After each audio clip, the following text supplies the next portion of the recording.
Hi guys, samahan niyo ako guys magluto ng adobong Adidas. Let's go!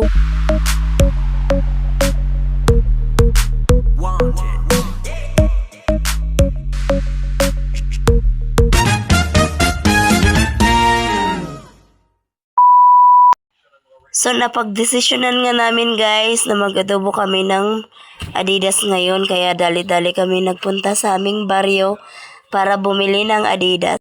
Worth 100 nga lang pala yung binili namin dito guys kasi 150 ang isang kilo. 150 lang yung budget ko guys sa isang ulam kaya ang ginawa ko 100 na lang tapos yung 50 is Ricardo's.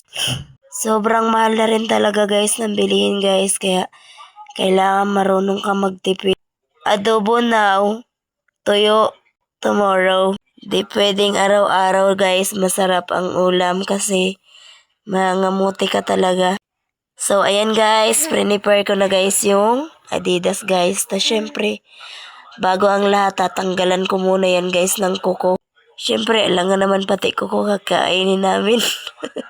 So tinadtad ko na nga yan dyan guys. Tapos tinanggalan ko na rin ng ibang balat kasi hindi naman malinis yung Adidas. Pag bumili ka ng Adidas guys, ikaw pa talaga ang maglilinis. So ayan guys, sinimulan ko na nga ang paglinis sa Adidas para may adobo ko na guys habang maaga pa.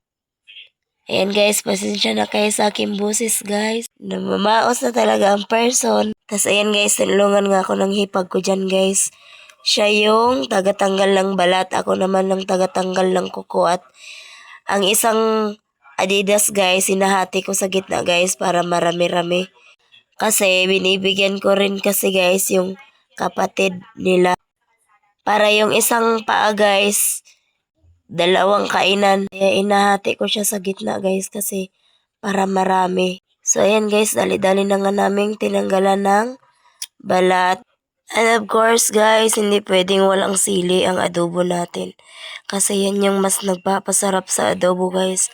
Ang maanghang. Masarap talaga pag kumain guys na may maanghang. Kasi mas nakakagana lalo kahit konti lang yung ulam mo. Ewan ko na lang talaga guys kung hindi pa yan uusok yung mga bunganga namin sa anghang. May nabili nga pala kasi akong labuyo guys. 10 piso lang guys, tas marami na siya. Kasi guys, meron sana akong tanim na siling labuyo. Kaso, naunahan na ako ng manok guys. Tuwang-tuwa pa naman ako guys nang makita ko na may bunga na kaso. Inunahan ako ng manok, kinain na. Kaagad kahit hindi pa siya hinog. Nag-prepare na rin ako dyan guys ng bawang tas sibuyas. Syempre hindi sasarap yan guys pag walang sangkap. Tas syempre bumili rin ako dyan ng oyster sauce. So ayan nga guys, sinimulan ko na nga ang pagluto guys.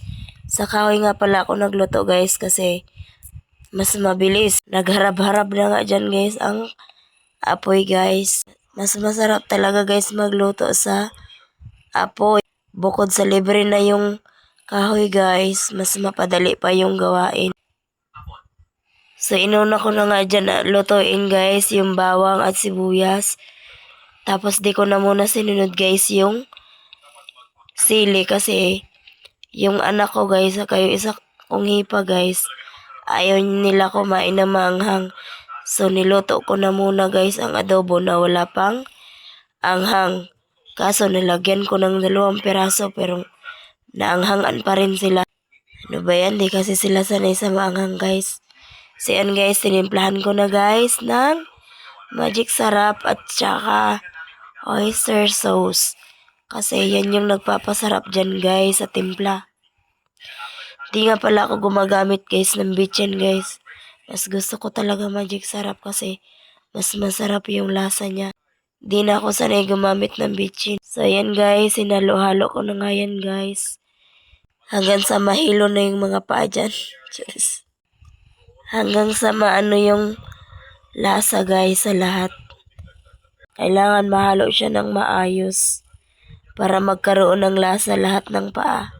So dinagdagan ko na nga ito guys ng tubig at hanggang sa kumunti na yung tubig niya guys. And then pagkatapos guys, kumain na rin kami. So hanggang dito na lang guys. Bye bye. Thank you for watching.